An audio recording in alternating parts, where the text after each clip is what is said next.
भारत में बहुत सारी भाषाएं जो उपयोग की जाती रही हैं उनके अपने अलग ढंग रहे हैं और हम शब्दों की एक इवोल्यूशनरी जर्नी में रहे हैं, उनकी एक विकास यात्रा में रहे हैं। कुछ शब्दों के जो अर्थ प्रचलन में पहले थे और आज जब हम उन शब्दों को उस ढंग से देखते हैं तो हम उनसे कंफ्यूज होते हैं। जैसे आपके अभी उत्तर देने के पहले मैं एक और शब्द के बारे में बताना चाहूँगा, दमन। अगर हम भगवान बुद्ध की देशनाओं में जाएं तो वो जगह जगह दमन शब्द का उपयोग करेंगे, इस बात का दमन करके आगे बढ़ो। और फिर जब हम आधुनिक मनोविज्ञान के विकास के साथ आगे बढ़े तो दमन सबसे ज़्यादा निंदित शब्द हो गया कि दमन, रिप्रेशन, बिल्कुल नहीं। लेकिन दमन से उनका तात्पर्य अवेयरनेस से था, होश से था। यानी कि जब हम होश में होते हैं तभी कोई चीज़ डिजॉल्व होती है। दमन means dissolving, dissolving and repressing, इन दोनों में अंतर है। किसी चीज़ को विलीन कर देना होश के साथ और किसी चीज़ को बेहोशी में दबा देना, दमन।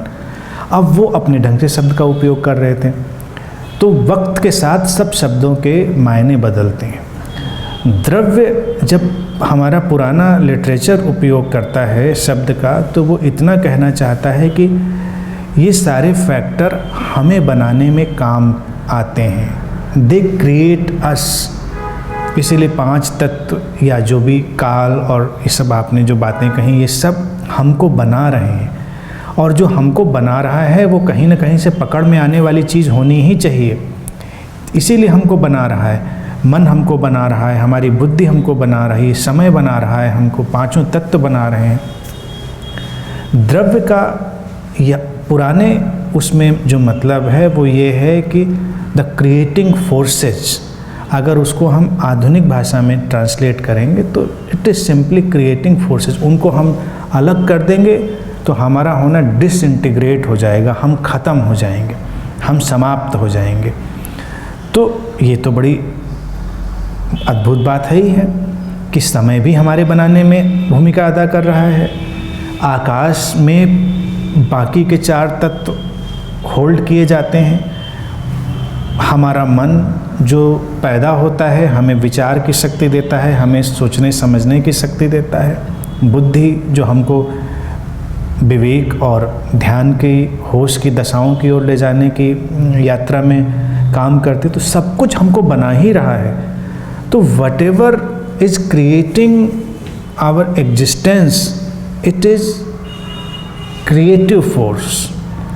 द्रव्य का ट्रांसलेशन में करूँगा सृजनात्मक तत्व, न कि भौतिक विज्ञान के अर्थ में कि जो पदार्थ है या द्रव्य है उसका भार, वजन वगैरह वगैरह सब चीज़ें होंगी। Creative forces. और जैसा कि सागर ने क्वांटम फिजिक्स की बात कही थी, उसका बहुत ज्ञान न होते हुए, क्योंकि क्वांटम फिजिक्स का जार्गन ही यही है कि जो ये कह दे कि मैं क्वांटम फिजिक्स को समझता हूँ वो सबसे पहले उसको नहीं समझता। तो इसलिए ये कहना कि I know the quantum physics, no one can say. और उसमें ये सारे मिस्टीरियस एलिमेंट जिनकी हम जिक्र कर रहे हैं वो आ गए।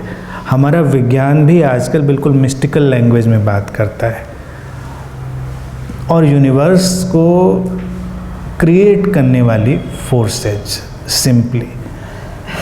तो भाषा को समझने की ज़रूरत है, क्योंकि शब्द जो हैं वो केवल एक्सप्रेशन देने का काम करते हैं। हमारे पुराने साहित्य में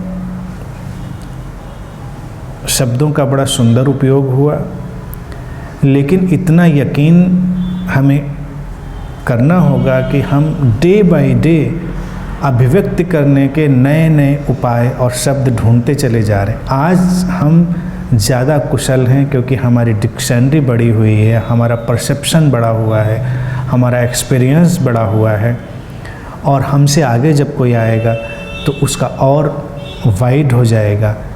शब्दों में सत्य कभी बंधता नहीं, क्योंकि शब्द सीमित हैं। तो हमको हमेशा अवेकनिंग के साथ समझना पड़ेगा कि क्या कहना चाह रहा होगा उसमें जो ऋषि है या सद्गुरु है। I think that's all.